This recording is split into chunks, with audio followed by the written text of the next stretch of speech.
पारिवारिक अशांति कारणरू जड़े अवसरप्राप्त प्रधान शिक्षक नहीं गले चरम निष्पत्ति।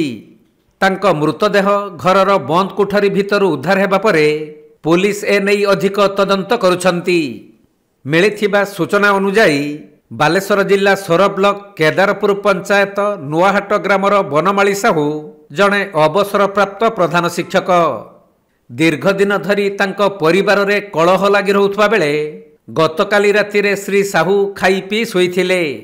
हेले आज सकाळे से शोइबा घर कबाट न खोलिबारु परिवार लोकंक संदेह होइथिला। परे स्थानीय लोकंक ठारु खबर पाई सोर पुलिस घटनास्थल रे पहुंची कबाट खोली श्री साहूंक मृतदेह को उद्धार करिथिले। तेणु घरोई कलह कारणरू बनमाली साहू एहिपरि चरम निष्पत्ति नेइथिबा संदेह करा जाउछि। तेबे बंद कोठरी भितरु तांको मृतदेह उद्धार करी व्यवच्छेद पई पठाजिबा सह अधिक तदंत करुछि पुलिस। बालेश्वर जिला सोररू सुमंत दासଙ୍କ रिपोर्ट कोणार्क लाइव।